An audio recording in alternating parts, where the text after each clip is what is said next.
Hey, good afternoon sa inyong lahat. Nais kong maging blessing sa inyo. Mag-share ako tungkol pa rin sa faith at isang importanteng part ito ng faith na kapag hindi natin alam ito ay kahit na alam na natin yung mga ibang principles of faith ay nakaka-apekto pa rin sa application ng ating faith kung hindi natin alam yung pag-aaralan natin ngayon. Ngayon ang pag-aaralan natin is about winning the fight of faith. Pag sinabing winning the fight of faith, ibig sabihin we are not fighting to defeat the devil. Kasi may mga lumaganap sa church dati na isang katuruan, naging doktrina na kailangan tayong maging fighter, kailangan tayong maging warrior, at yung way ng pag-i-emphasize nila ay para bang si Satanas ay hindi pa siya talunan. Kaya parang pilit pa natin siyang tinatalo. Hindi, kasi matagal nang talunan si Satanas. Nung si Jesus Christ ay muling nabuhay, ay nagpakita na yon na si Satanas ay defeated na. Talunan na siya. Kaya nga mababasa natin sa mga scripture verse dito tinan natin sa Colossians chapter 2. Sa Colossians chapter 2, verse 15, sabi niya dito,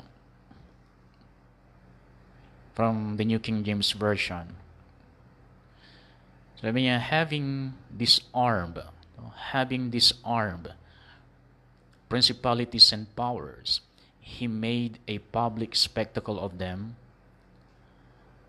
triumphing over them in it. From the New King James Version. So sabi, dinisarman na niya sila. Ang tinutukoy niya dito ay si Satanas at ang kanyang mga kampon. So, dinisarman na raw sila ng ating Panginoon. Yan, sabi niya, triumphing over them in it. So, nagtagumpay na si Jesus Christ laban kay Satanas at ang kanyang mga demonyo. And then, dito sa John 16:33. So, we are not fighting to defeat the devil because Jesus fought him already and Jesus won the victory. So, wag ninyo ilalagay sa isip ninyo na mag-i-engage kayo sa tinatawag na spiritual warfare para talunin si Satanas. Sayang lang yung oras po natin pagka ganun yung ating nasa isip dahil tinalo na siya ni Jesus Christ. John 16:33, ang sabi niya dito, these things I have spoken to you, that in me you may have peace. In the world, you will have tribulation. But be of good cheer. I have overcome the world. So, dito nga, si Jesus Christ, hindi pa siya napunta sa cross. Pero sabi niya, I have overcome the world. Pinagtagumpayan ko na si Satanas. Si Satan is the God of this world, sabi sa 2 Corinthians 4:4. And then dito, John 16:33, sabi ni Jesus Christ, I have overcome the world. I have overcome the God of this world. So, pinagtagumpayan na niya. So, hindi tayo nag-e-effort para makuha ang tagumpay laban kay Satanas. Kasi ginawa ni Jesus Christ yun. Si Jesus Christ ang nag-effort para kunin yung tagumpay, para talunin si Satanas, hindi para sa kanyang sarili, kundi para sa atin. Dito pa sa Ephesians chapter 1, Ephesians chapter 1. So, in-establish ko muna yung katotohanan na our enemy is a defeated enemy. So, we are not trying to defeat him because he is already defeated. Ephesians chapter 1, tinan natin sa verse 19. Sabi niya, and what is the exceeding greatness of his power toward us who believe, according to the working of his mighty power, which he worked in Christ when he raised him from the dead and seated him at his right hand in the heavenly places, far above all principality and power and might and dominion and every name that is named, not only in this age but also in that which is to come. And he put all things under his feet, and gave him to be the head over all things to the church, which is his body, the fullness of him who fills all in all. So anong tinutukoy nito? Ang tinutukoy nito ay kung papaano tinalo ni Jesus Christ si Satanas at ang kanyang mga kampon, and then lahat sila ay inilagay niya sa kanyang paanan. So ibig sabihin yung pag inilagay sa silong ng kanyang paa, ibig sabihin nun ay pagpapakita ng katagumpayan. Kaya kumbaga inapak-apahan lang niya sila. And then yung victory na nakuha ni Jesus Christ laban kay Satanas at ng kanyang mga demonyo, tinurn over niya sa church, which is his body. So hindi dinala ni Jesus Christ yung victory na napanalunan niya laban kay Satanas, hindi niya dinala ito sa langit nung bumalik siya sa langit. Kasi hindi niya kailangan doon dahil wala nang kalaban doon. So ang victory nito, yung katagumpayan na ito laban kay Satanas, ay iniwan niya sa atin dito kasi nandito pa si Satanas. Para yung victory nito, iniwan niya sa atin nang sa ganon ay ma-enforce natin kung si Satanas ay pinipilit pa rin niya halimbawa na talunan tayo at siya ang panalo. O pilit siyang nagro-rule over sa atin na para bang siya ay matagumpay. Kapag gagawin niya yon, then we have the authority na iniwan ni Jesus Christ to enforce our victory over him. That's why we are not fighting to defeat the devil, but we are fighting the fight of faith na tinatawag. Kasi yung faith, it's a fight. Kapag nasa faith ka, you are in a fight. So as long as you are in the faith, then you are in the fight. Kapag wala ka na sa faith, then wala ka na sa fight. At kapag walang fight, syempre, hindi mo makakamtan yung kung ano, yung magiging result sana ng iyong faith kung saan mo ito ginagamit. O sa Luke chapter 10, sabi niya doon, nakita ko si Satanas na nahuhulog mula sa kalangitan na parang thunder, sabi niya. And then, I have given you authority over the enemy. Sabi niya dun sa Luke chapter 10:19. So, nasa atin yung authority to enforce the victory that Christ has already won for us. Okay? So, ito ang faith fight na tinutukoy. Tingnan natin sa 1 Timothy chapter 6. 1 Timothy chapter 6. So kapag hindi natin alam yung faith fight or the fight of faith, hindi natin alam kung anong labanan tayo naroroon. At syempre, kung hindi mo alam kung anong klaseng labanan meron ka, baka pilit mong lumalaban sa boxing, taekwondo pala yung labanan na kinalalagyan mo. So hindi ka mananalo pagka ganon. So kailangan nating malaman yung kung anong klaseng fight naroroon tayo, para alam natin kung paano ito ipanalo. Okay? So, 1 Timothy chapter 6, verse 12.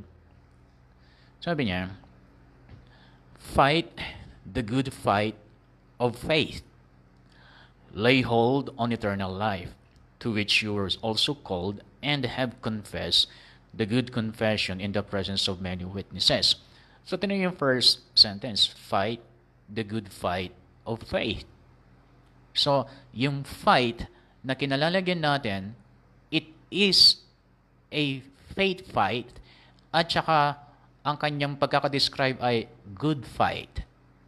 Good fight of faith. Okay? So, ito, isa pa, dito sa 2 Timothy chapter 4. 2 Timothy chapter 4. Si Apostle Paul ang nagsasalita dito o nagsulat nito kay Timothy. Na sinabi yung fight the good fight of faith, si Paul, talaga yan, hindi nagtuturo na hindi yan sinasagawa. So pag sinabi yung fight the good fight of faith, so, ginagawa na niya. Kaya mayroon siyang testimony dito sa 2 Corinthians 4:7. Sabi niya, I have fought the good fight. I have fought the good fight. I have finished the race. I have kept the faith. So, testimony niya, doon sa kanyang itinuro na fight the good fight of faith, then sabi niya, I have fight, or I have fought the good fight. I have finished the race. I have kept the faith. Okay? So, tinignan ko yung meaning ng good fight no, sa modern dictionary, and then i-relate natin sa kung ano talagang ibig sabihin ni Apostle Paul. And sabi niya kasi, sabi niya, fight the good fight. So, it's a good fight. Pag naririnig ninyo yung, pag nakapanood kayo ng mga laban ni Manny Pacquiao, bakit nasasabi ni minsan ni Manny Pacquiao, sabi niya, it will be a good fight. And then pagkatapos ng labanan, sabi niya, kahit gaano siya nahirapan, sabi niya, it's a good fight. It's a good fight. So, madalas yung marinig yan kay Manny Pacquiao, it's a good fight. Pero hindi naging madali para sa kanya. Alam niyang hindi magiging madali. Pero, sinasabi na niya sa una pa lang, it will be a good fight. At pagkatapos ng laban, sasabi niya, it was a good fight. So, ito ang ibig sabihin, pag sinabing good fight, una, base sa definition ng Webster, no? Sabi niya, una, to try very hard to do what is right. Pag sinabing good fight daw, sabi ng Webster's Dictionary, to try very hard to do what is right. Kasi pagka talagang nagdesisyon ka na gawin kung ano ang tama, it's not going to be easy. Kahit saan larangan ng buhay natin yan. Hindi laging madaling gawin ang mga dapat gawin. Ang katunayan yan, mas madaling gawin yung mga hindi natin dapat ginagawa. Mali na pa yun? Mas madaling gawin yung mga bagay na hindi natin dapat ginagawa. At yung mga dapat nating ginagawa, yun may kahirapan yon. Pero pag ginawa mo yon, it will be a good fight. It will be a good fight for you kapag nag-decide ka na gawin yung mga bagay na dapat mong gawin kahit na mahirap. For example, mas madali ang ma-discourage, mas madali ang sumuko, mas madali ang mawalan ng kalakasan, kesa panatilihing malakas ang iyong pananampalataya. Kasi pag nagdesisyon kang palakasin ang pananampalataya mo, hindi mangyayari yon hanggat hindi ka nagde-decide to meditate the Word day and night at paulit-ulit na pinapaalala sa atin the importance of meditation in the Word of God day and night. Kasi pag wala yon, wala din success. Pero kailangang ipaalala kasi alam natin na ito ay tamang gawin pero mahirap gawin. Pag sabi ko mahirap gawin, talagang pag nag-decide ka to meditate in the Word of God, may mga hindrances. May mga gagawin si Satanas na para hadlangan. No? Para hadlangan yung decision mo na gawin na i-meditate ang Word of God. Okay? So, to try very hard to do what is right. Meron akong narinig na teaching. Sabi niya, stop making effort. Sabi niya, stop making effort to be blessed. Kasi the effort ay ginawa na ni Jesus Christ and that is called grace. Sabi niya. Tama naman. We are not doing an effort to be blessed. Or, ibig sabihin ito, para makuha yung blessing na ibinigay ng Diyos kay Abraham. We're not making an effort to get that blessing. Kasi ang gumawa ng effort para makuha yung blessing ay si Jesus Christ. Pero kulang ang information pag yun lang. Kasi yung grace, the only way to receive the benefits of grace is faith. By grace through faith. And faith works. Faith works. Kahit basahin nyo yung Bible, James, faith works. Kung walang works, it's not faith. Pero, depende sa kung anong klaseng works yung tinutukoy. Pero, ang faith mismo, one of the nature of faith is that faith works. Faith acts. Faith works. Hindi pwedeng passive lang siya. It works. It acts. Okay? Faith acts, faith works. So, may effort. Pero ang effort, hindi yung effort na ginawa na ni Jesus Christ. Aalamin natin yan mamaya kung ano yon. Pero tingnan muna natin yung ibang meaning ng good fight. Number 2 meaning is the fight you almost lost but still won in the end. Pag sinabing good fight, it is a kind of fight that you almost lost but still won in the end. At karamihan sa mga laban ni Pacquiao, di ba ganoon? May mga laban pa nga siyang na-knockdown siya eh. May mga laban siyang nag-alanganin siya. But still, won in the end. Kaya yan sinabing, it was a good fight. Okay? So sa ating faith life, may mga times na parabang si Satanas ang siyang nakaka-score. May mga times na parabang walang nangyayari doon sa ating kiniklaim.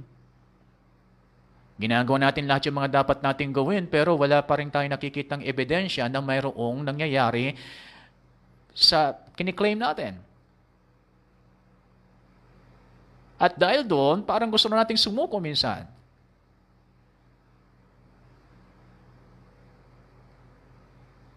So, another meaning is, pag sinabing good fight, the fight that is completed despite of obstacles. The fight that is completed despite of obstacles. Okay? Yung klaseng labanan daw, na kahit ang daming mga pagsubok, ang daming mga sagabal, ang daming mga pumipigil, pero natapos mo pa rin. That was a good fight. That is a good fight. At bawat sa atin, meron siyang masasabing, it was a good fight kasi nung kinalay mo ang isang bagay na ito, ang daming mga hindrances ang ginawa ng Satanas para hindi mo makuha yung fulfillment, but still, you got it. At dahil doon, masasabi mo, it was a good fight. And good fight is good to celebrate. It's great to celebrate a good fight. Kaya iba sa inyo, kahit matagal nyo nang napagtagumpayan, matagal nyo nang nakuha yung fulfillment, hanggang ngayon, tinetestify nyo pa rin kasi nakaka-enjoy nga talaga. Nakaka-enjoy nga talagang i-celebrate yung napanalunan mo through a good fight. Okay? So, si Apostle Paul, bihasa siya, skilled siya to fight a good fight. Walang makakaangal doon. Bihasa, skilled. And so, titingnan natin sa isang sulat pa niya sa Ephesians, kung papaano niya isinagawang makipaglaban sa pananampalataya. Hindi makipaglaban kay Satanas, ha? Kasi si Satanas, talunan na siya. Okay? Talunan na si Satanas. Pero, may laban, may faith fight na tinatawag, the fight of faith. So si Apostle Paul, tinan natin kung paano siya nakipaglaban. Okay? Ephesians chapter 6. Ephesians chapter 6. Tinan natin paano nakipaglaban sa faith si Apostle Paul. Ephesians chapter 6. Tignan natin sa verse 10. Sabi niya, finally, my brethren, be strong in the Lord and in the power of His might. Put on the whole armor of God, that you may be able to stand against the wiles of the devil. For we do not wrestle against flesh and blood, but against principalities, against powers, against the rulers of the darkness of this age, against the spiritual hosts of wickedness in the heavenly places. Therefore take up the whole armor of God, that you may be able to withstand in the evil day. And having done all to stand, stand therefore, having girded your waist with truth, having put on the breastplate of righteousness, and having shod your feet with the preparation of the gospel of peace, above all taking the shield of faith, with which you will be able to quench all the fiery darts of the wicked one, and take the helmet of salvation and the sword of the Spirit, which is the Word of God. Okay, so ang dami mga misunderstandings dito. No? Sa akin noon, yung aking perspective para ituro yan, ay talagang iniisa-isa ko yung, yung bawat armor of God. Kasi nga, si Apostle Paul dito ay, in-example niya yung mga Roman armor. No? Andiyan ang helmet, andiyan ang sword, andiyan ang shield, andiyan ang belt, andiyan ang breastplate. So, anim to. The belt of truth, the breastplate of righteousness, the shoes of the gospel of peace, shield of faith, and then the helmet of salvation and the sword of the Spirit. So, anim na piraso ng armas, weapon o armor of a soldier, ng isang Roman soldier, ang siyang ginamit ni Apostle Paul dito. Kaya madalas yung aking perspective para ituro ito ay i-explain yung bawat piece of armor, which is ang nagiging resulta ay hindi siya madaling i-apply. Para bang ang nasa isip mo ay imbis na isang sundalong nakasuot ng isang armor na makikipaglaban na lang, ang nangyayari tuloy, anim yung nasa isip mo, which is mahirap i-apply tuloy. Kasi nakakalimutan natin yung iba kung ang perspective natin ay iisa-isay natin. Pero sa aking pagsasaliksik o sa aking pagtuturo ng ganitong style, naiiwan tuloy sa akin ng maraming questions. Katulad na lamang ito, tinan yung verse 14. Sabi niya, sa Ephesians 6:14, stand therefore, having girded your waist with truth, having put on the breastplate of righteousness. The breastplate of righteousness. And then pag titingnan natin sa 1 Thessalonians 5, so ilagay niyo sa isip niyo, breastplate of righteousness. No? Pero bakit sabi dito sa 1 Thessalonians chapter 5, tingnan niyo yung verse 8. Sabi niya, but let us who are of the day be sober, putting on the breastplate of faith and love, and as a helmet of hope the salvation. So yung helmet of salvation, okay lang, parehas siya. Pero bakit dito, ang sinabi ng breastplate is faith and love? Bakit? Nakakalito tuloy. So kapag ang aking pagtuturo, yung perspective, yung dating perspective ko, iniisa-isa ko yung armor, yung question nito naiiwan sa akin. Bakit doon sa 1 Thessalonians, ang tinutukoy niyang breastplate is faith and love. Dito sa Ephesians, bakit yung breastplate dito? Righteousness. So yan, question number 1. Isa pa, alam ko na may connection ang Hosea 4:6 at saka Matthew 16:15 to 19. Alam ko may connection yon. Kasi sabi doon sa Hosea 4:6, without knowledge, my people perish. Siyempre, pagdating sa winning the fight of faith, ayaw na tayo ma-perish. So alam ko may connection ng Hosea 4:6 dito. And then sa Matthew 16, the gates of hell shall not prevail. Because of the revelation knowledge, the gates of hell shall not prevail against the church. So may connection yun dito kasi this is the victory over the enemy. So may connection yun. Pero hindi ko mahanap ang connection kapag ang aking pagtuturo ay yung iniisa-isa ko yung armor. Para lang mapatagal yung series. Pero may mga questions na naiiwan sa aking isip. So, ano ba talaga yung ating armor? Ano ba talaga yung yung Ephesians chapter 6 verse 10 to 18 na ng mga armor diyan. Okay, so hanapin natin 'yan. Ngayon, ito muna ang gawin natin para first step natin sa kaliwanagan.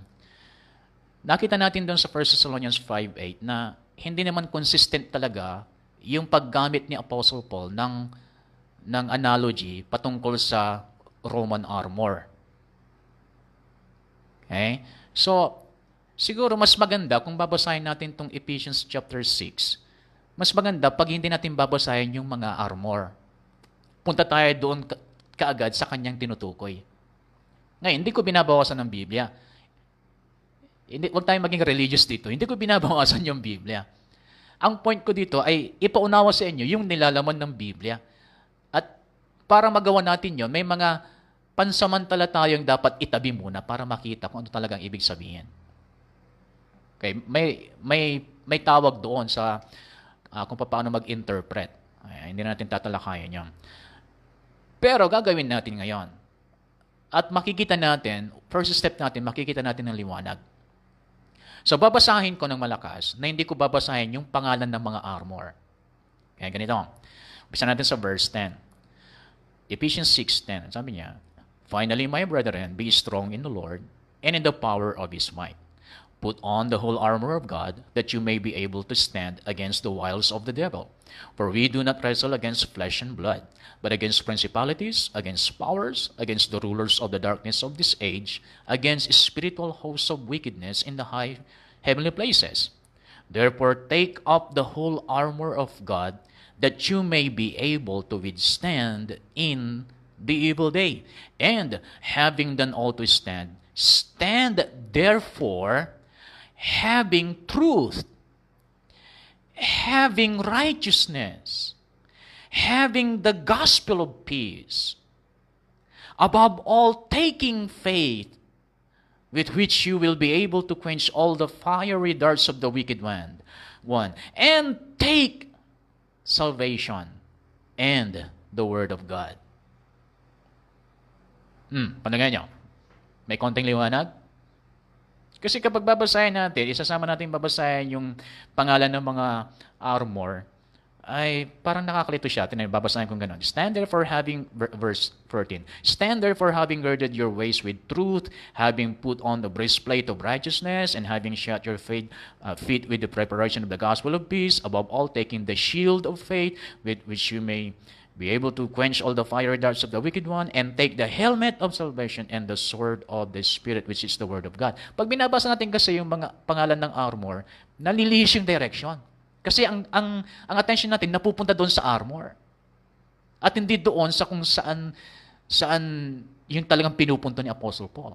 Kaya pag babasahin natin, without mentioning the armor, then nakikita natin kaagad yung direction ni Apostle Paul, how to fight the good fight of faith.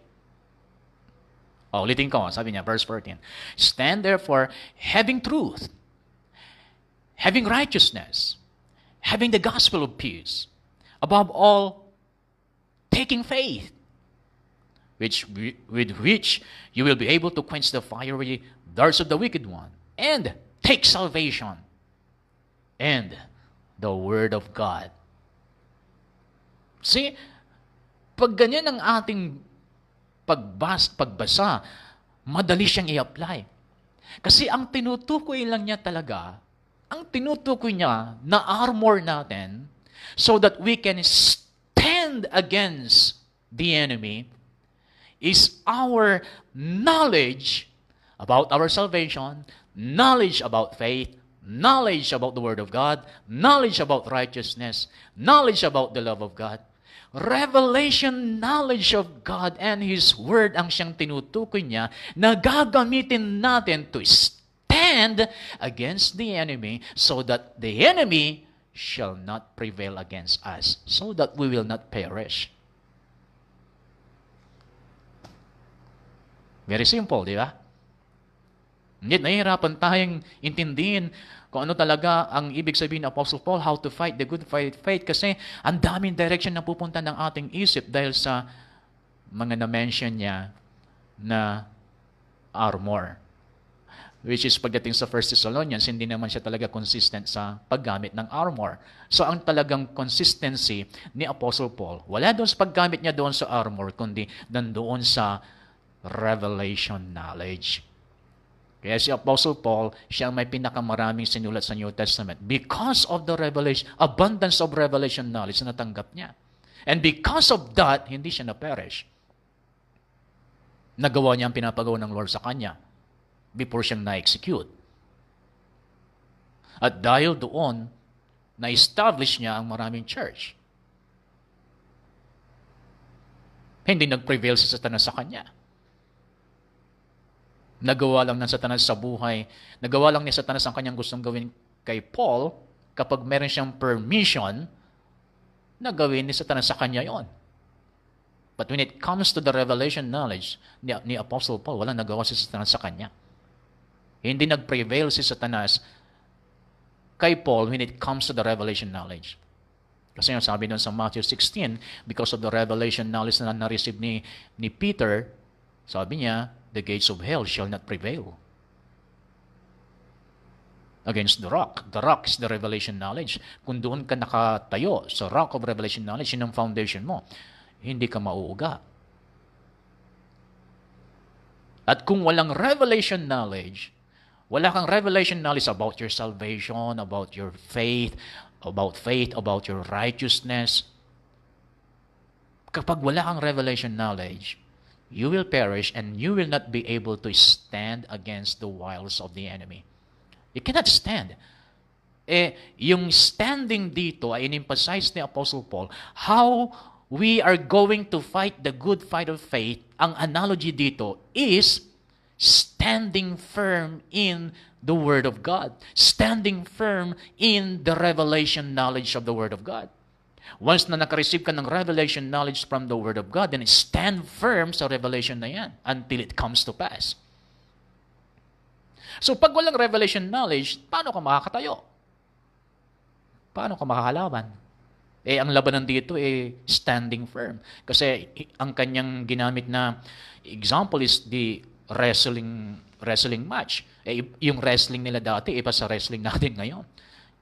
Yung wrestling nila, talagang kung hindi ka malakas tumayo, talo ka. Yun ang ini-emphasize ni Apostle Paul. Ang labanan, sabi niya, ang labanan sa faith ay kung paano ka kalakas, katindi, na tumindig, na hindi nauuga, na hindi natitinag. Ang sinumang Kristiyanong hindi marunong tumindig sa salita ng Diyos, ang sinumang Kristiyanong hindi marunong tumayo sa salita ng Diyos, sigurado talo na yan. Ang nananalo lang sa ating Christian life ay yung mga marunong tumayo sa salita ng Diyos. Faith stands. And that is one of the nature of faith, real faith. Faith knows how to stand. Standing firm. Hindi lang basta tayo, kundi standing firm. Yung effort natin, yung effort ng faith natin is in your standing. How are you going to standing firm? Yan ang effort ng ating faith. Yan ang klase ng faith na hindi matatalo ni Satanas when you stand firm in faith. Anong ibig sabihin nun? Standing firm in faith in the revelation knowledge you have received. Kaya nga sabi ng John chapter 8, sabi niya, if you continue in my word, you shall know the truth. Because if you will not continue, you will not receive the revelation knowledge. The revelation knowledge is the truth from the Word of God. So the armor of our Christian life, so that we can stand firm in faith, is revelation knowledge. God's people will perish without revelation knowledge. Satan will prevail against the church without revelation knowledge. At ang daming believers ngayon, hanggang ngayon, wala pa rin silang revelation knowledge about their salvation. Kaya nga nagbabackslide pa rin sila kasi walang revelation knowledge about their salvation. Hindi nila alam i-handle kung sila'y bumagsak because they have no revelation knowledge about righteousness. Napakadali nilang maniwala sa Ibang pangaral because they have no revelation knowledge about the Word of God. They don't have the truth. Hindi sila nagtatagumpay sa kanilang faith walk because they have no revelation knowledge about the subject of faith. So they are perishing. God's people will perish for lack of knowledge. Okay, so ito pa, another way para makuha natin yung light. Instead na basahin natin yung sinabi niyang armor, palitan natin ng revelation knowledge kasi yun lang naman talagang tinutukoy niya. The revealed knowledge. Yun ang ating armor. So instead na basahin natin yung armor, palitan natin ng revelation knowledge. At dito makikita natin talaga yung liwanag. Ano talaga ang ating armor? So basahin natin yung ganun. Ephesians 6:10, sabi niya, "Finally, my brethren, be strong in the Lord and in the power of His might. Put on the whole revelation knowledge of God, that you may be able to stand against the wiles of the devil.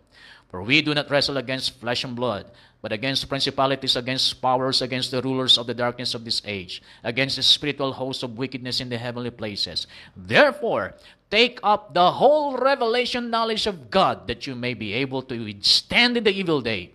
And having done all to stand, stand therefore, having truth, having righteousness, having the gospel of peace. Above all, taking faith, that which you will be able to quench all the fiery darts of the wicked one, and take salvation and the word of God." Siguro naman maliwanag na sa inyo yan, no? That our armor is the revelation knowledge about the following subjects na tinukoy niya, and because of this revelation knowledge, then we will be able to stand. And when we stand on those revelation knowledge, we are fighting the good fight. We are fighting the good fight of faith when we stand on the revelation knowledge of God's Word. Ngayon, ano ang disadvantage pag walang revelation knowledge? Ano ba talaga ang disadvantage? Makikita natin sa Bible mismo. Yung disadvantage ng walang revelation knowledge. Ang meron lang is knowledge. May knowledge sila. Kasi narinig at nakita nila ang ginagawa ni Apostle Paul, so may knowledge sila. Pero wala silang personal knowledge, walang personal revealed knowledge from the Holy Spirit sa kanila. Dito sa Acts chapter 19, tignan natin yung example ng walang revelation knowledge. Kung anong mangyayari, kung anong kauuwian ng tao na walang revelation knowledge. Pero umaakto siya na parang knowledgeable. May danger doon kasi marami akong nakikita sa church. Kahit saan ako pumunta, sa lahat ng church na pinupuntahan ko, maging sa Overcomer Church, ang daming nagpapakita na parang knowledgeable sila, but actually, walang revealed knowledge. Kaya ang kinauwi ng kanilang buhay ay nasisira. Hindi yung knowledge mo lang ang tinutukoy ng Bible na armor natin. It's the revelation knowledge. Yung personal na binigay sa'yo ng Holy Spirit na nagkaroon ng light in your spiritual understanding. Okay? So dito, Acts chapter 19 verse 13. Ito yung mga walang revelation knowledge pero nag-act sila na parang knowledgeable sila. Then some of the itinerant Jewish exorcists, so ito yung mga exorcists, no? Jewish exorcists, took it upon themselves to call the name of the Lord Jesus over those who had evil spirits. So they thought they are knowledgeable about the authority of Christ. They thought they are knowledgeable about the victory that Jesus Christ has won. Kaya yung kanilang ginawa ay malakas ang kanilang loob because they thought they are knowledgeable. They thought they can handle evil spirits by their knowledge. Sabi niya dito,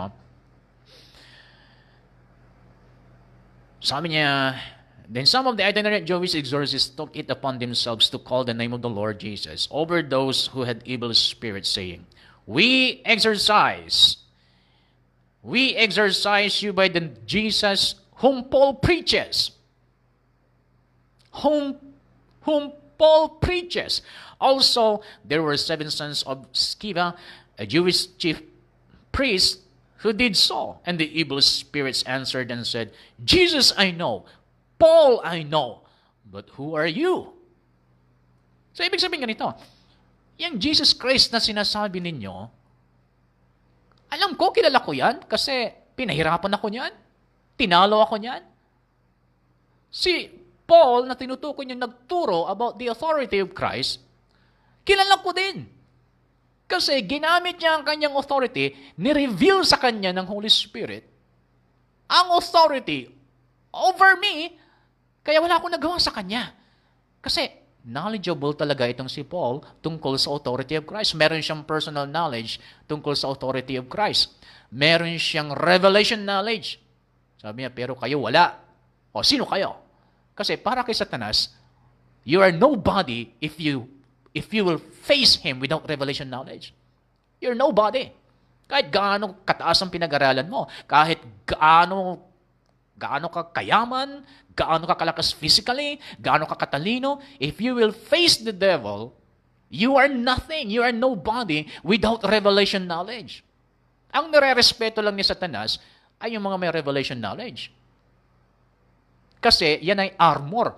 Nare-recognize yan ni Satanas na armor of a believer, yung revelation knowledge.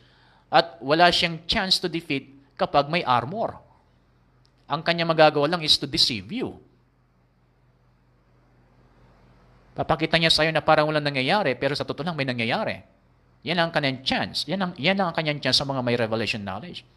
Pero without revelation knowledge, you have no chance to win. Walang pakialam si Satanas sa atin kung walang revelation knowledge. Kahit marami kang Bible, kahit kompleto ka ng translation ng Bible, wala kang dating sa kanya. O dito nakita niyo, exorcist yung mga humarap kay Satanas, sa mga evil spirits. O pinagmamalaki nila yung Jesus Christ na tinuro ni Paul. Pero sa totoo lang, hindi nila kilala. Wala silang personal knowledge, walang revelation knowledge. Ano nangyari? The gates of hell prevailed against them. So, ganyan ang nangyayari sa maraming believers ngayon. They thought they know. Pero sa totoo lang, they don't know yet. Akala lang natin, alam natin. Pero sa totoo lang, hindi natin alam. Kaya tayo nadadaig ng kalaban. Kaya tayo sumusuko. Kaya napakadali natin sumuko. Napakadali natin i-give up. Napakadali natin sumurrender. Napakadali natin tumalikod sa Panginoon. Napakadali natin manlamig sa Lord. Napakadali nating isang tabi ang Biblia. Bakit? No revelation knowledge yet. Okay? So, medyo mahaba na tayo. Once na ginamit natin yung faith natin for a specific thing, I want you to realize na the moment na ginamit mo yung faith mo, si Jesus Christ na-attract siya. Kung maalala ninyo yung babae na 12 years nang dinudugo, nung hinawakan niya yung laylayan ng damit ni Jesus Christ, nakuha niya ang attention ni Jesus Christ. Samantalang ang dami nakakahawak ng kanyang damit sa time na yun dahil ang daming tao. Pero iba yung dating sa ating Panginoon kapag may faith ang paglapit mo sa Kanya. Ibig sabihin, nakukuha mo yung attention niya. Okay? So pag ginamit mo yung faith mo to stand on the revelation knowledge you receive, then ang attention ng Panginoon nasa iyo. Pero, wag mo rin kalimutan na ang attention ni Satanas ay nakuha mo din. Faith comes, Satan comes. Faith comes by hearing the Word of God, Romans chapter 10, then Mark chapter 4. When you hear the Word of God, Satan comes. So, na-attract ang Panginoon through our faith, pero nagre-react si Satanas sa faith natin when we stand on the revelation knowledge of God's Word. Okay? At dahil nagre-react itong si Satanas, then you need to stand. Kasi nung nag-react siya, yung kanyang reaction is to disturb you, to discourage you. And that's why fight begins. Once you stand on the Word of God. Pag sinabi nating fight begins, ano nangyari? Suntukan? Sipaan? Sabunutan? Hindi. Pag sinabi kong fight begins, yung pagtayo sa salita ng Diyos na hindi mo hayaang mauga ka ay nag-umpisa na. Ang kailangan mo lang gawin para manalo is to stand firm.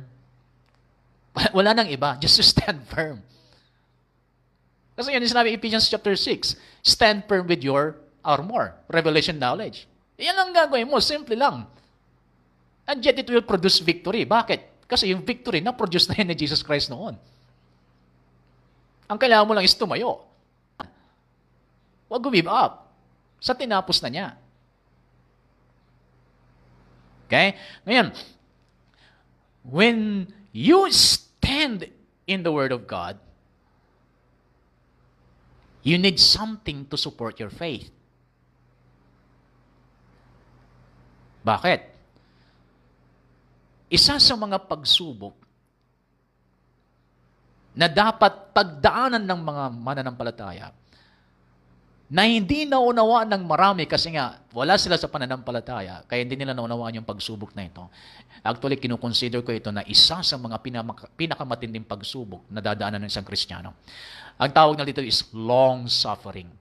The long suffering. Ito ang pagsubok na matindi ng isang Kristiyano. Ano ibig sabihin nito?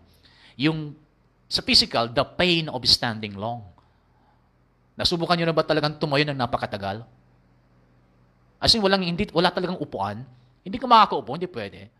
Yung mahabang oras na pagtayo. Naku, pag hindi nyo pa nasubukan yan, hindi nyo pa talaga naunawaan kung anong suffering ang iyong pinagdadaanan sa iyong faith walk.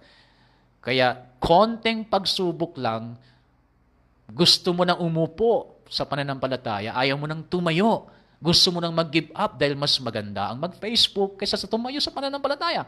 Mas maganda ang manood sa YouTube kasi ipaglaban mo yung faith mo, kasi ipaglaban mo yung kiniklaim mo. Laging mas madali ang give up. Laging mas madali ang mag-social media kaysa sa tumayo sa pananampalataya. Pero pag naranasan mo na talaga yung pain ng pagtayo ng napakahabang oras, long suffering. Pag naranasan mo na yan, maiintindihan mo kung bakit hanggang ngayon hindi pa dumarating yung mga kiniklaim mo. Kung bakit hanggang ngayon wala pa rin manifestation sa mga kiniklaim mo. You are suffering. Matindi yan. Matinding pagsubok yan. Yung tinatayuan mo na ikaw ay pinagaling na ng Lord and yet hindi ka pa magaling, that's long suffering. Yung matagal mo nang tinatayuan that God has already provided your needs, pero hanggang ngayon, pambili ng bigas, wala pa rin. That's long suffering.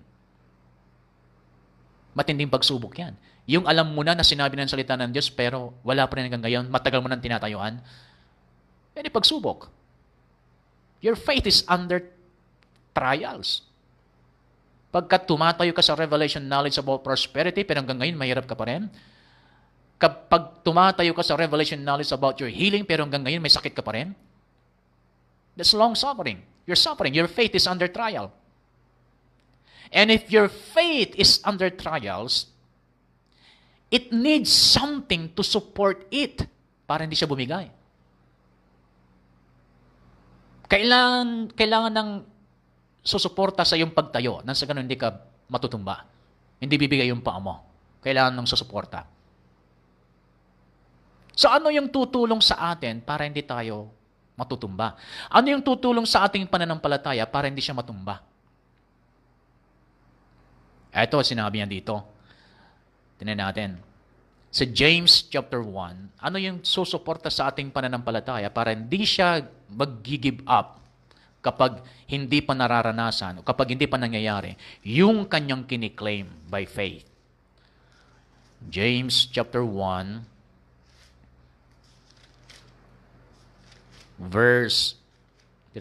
start na natin sa verse 1. James 1. Sabi niya, James, a bondservant of God and of the Lord Jesus Christ, to the 12 tribes which are scattered abroad, greetings. My brethren, count it all joy when you fall into various trials, knowing that the testing of your faith, testing of your faith, testing of your faith produces patience. But let patience have its perfect work, that you may be perfect and complete, lacking nothing. Okay, sa King James sabi niya, faith, sabi niya, worketh patience. Yung word ng worketh, para mas munawa natin, ang pinaka bottom line yan is the word employs. Ibig sabihin, pag ang faith under testing, faith needs to employ patience. Pag sinabing employ, anong ibig sabihin nun? Gagawin mong empleyado. Pag kumuha ka ng empleyado, anong trabaho niya? Pakakainin mo? Hindi. Pag kumuha ka ng empleyado, magtatrabaho yun. Para yung mga gagawin mo sana, hindi na ikaw ang gagawa. Gagawin na ng empleyadong kinuha mo. Ang problema sa atin, yung dapat ginagawa ng patience, ginagawa ng faith natin, kaya gumigib up yung faith natin kasi sinasarili ng faith natin.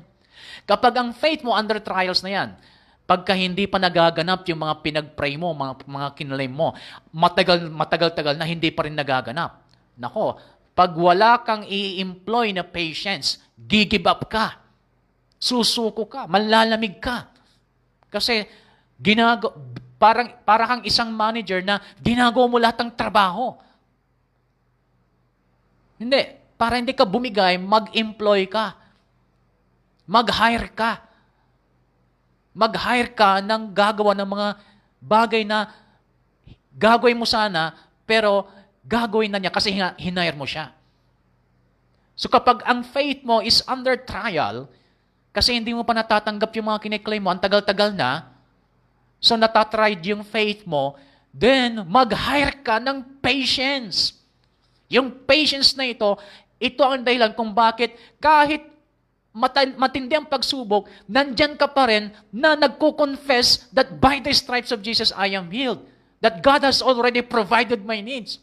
Ang patience na ito ang dahilan kung bakit kahit matindi ang pagsubok, nandyan ka pa rin na nagsasabi, rejoice in the Lord always. And again, I say rejoice. Ang patience na ito ang magiging dahilan kung bakit kahit matindi ang pagsubok, kahit imposible na mangyari, nandyan ka pa rin na nagbi-visualize ng kanyang outcome.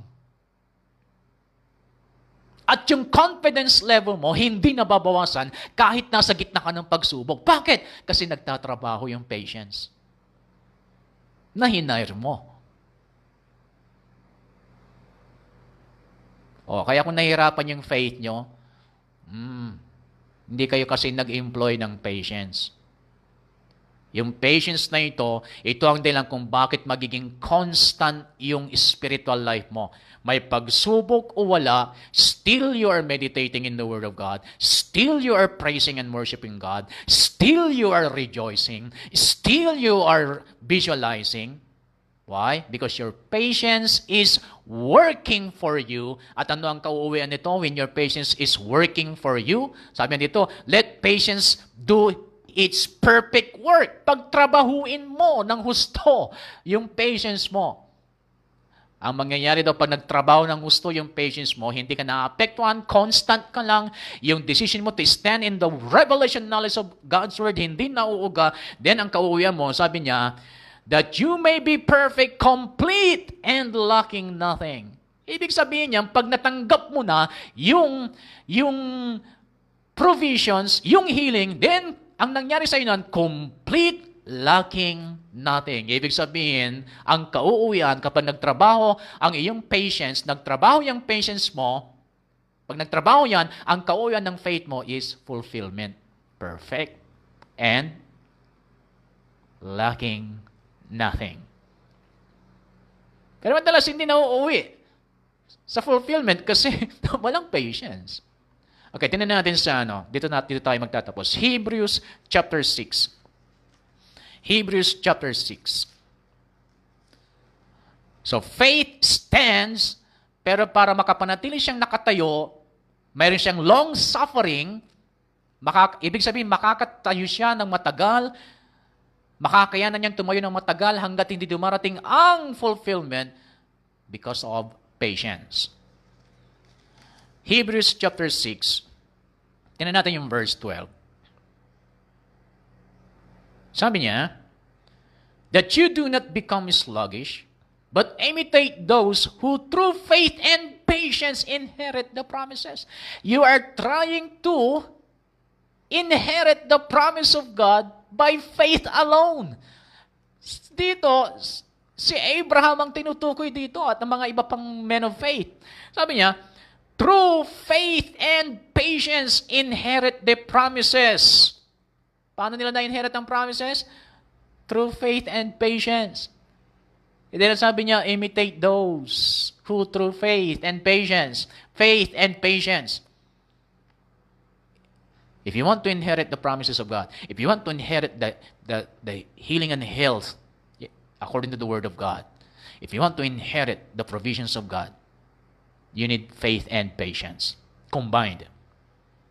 Hindi pwedeng faith lang. Kasi pag walang patience, hindi ka makakatayo. Dahil mahirap tumayo ng matagal. Mas madaling umupo kaysa sa tumayo. Pero para makatagal kang tumayo, you need patience. Sabi niya dito, verse 13. For when God made a promise to Abraham, because he could swear by no one greater, he swore by himself, saying, surely blessing I will bless you, and multiplying I will multiply you. And so after he had patiently endured, he obtained the promise. After he had patiently endured, he obtained the promise. Kapag endure siya, because of patience, na-hire niya na magtrabaho sa faith niya. Faith and patience. Kaya siya naka-endure to stand kahit matagal. So, when did Abraham receive the promise of God? So, sabi ng God sa kanya, you will become a father of many nations. When did Abraham receive the promise? Abraham received the promise after he had patiently endured. Ibig sabihin, when you are patiently enduring, then after that is the fulfillment of God's promise that you have claimed. So kapag ikaw ay nasa sitwasyon na kailangan mo mag-endure ng matindi, that's an indication na malapit na yung fulfillment ng promise of God. So dito, specific si Abraham, ang kanyang tinutukoy na nag-endure siya, patiently endured, and after being patiently endured, he received the promise. Tingnan niyo ang Romans chapter 4, kung paano nag-endured si Abraham sa faith. And doon, he calls those things which be not as though they are. Nandoon, he did not consider his body, kahit na matanda na, kahit baog si Sarah, ang daming nagsasabi na hindi mangyayari ang magiging ama ka. Kinukonsider nila ang mga maraming scientific reasons. And yet, si Abraham, he remained strong in faith. He stood in faith. He fought the good fight of faith. And that's why nangyari yung promise ng Lord sa kanya. So are you willing to endure? Are you willing to stand even if it takes forever? Kaya ang sabi ni Kenneth Hagin, if you're willing to stand forever, it won't take very long. If you are willing to stand forever, ibig sabihin yung commitment mo ay hindi kailan mauuga. Ibig sabihin yung hindi mo hayaan kailanman na mauuga yung commitment mo to stand on the revelation knowledge of the Word of God. And sabi niya, it won't take very long. Okay, so, napahaba na tayo. So, dito tayo magtatapos sa ating lesson. So, remind ko ulit, our weapon is revelation knowledge in the Word of God. And then when you receive the revelation knowledge of the Word of God, and stand firm hanggat hindi ito natutupad. Kapag ikaw ay nag-stand firm, ibig sabihin, you employed patience. At yung patience na ito, you will be able to suffer long. And after you will patiently endure, you will receive the promise. So itong kailangan nyo ngayon, higher patience. Higher patience. Kung nanlamig na kayo, hindi pa huli ang lahat. Higher patience. Kung sumusuko na kayo, higher patience. Kung ayaw nyo na magpatuloy, higher patience. Why? Because after you will patiently endure, you will receive the promise. God bless you.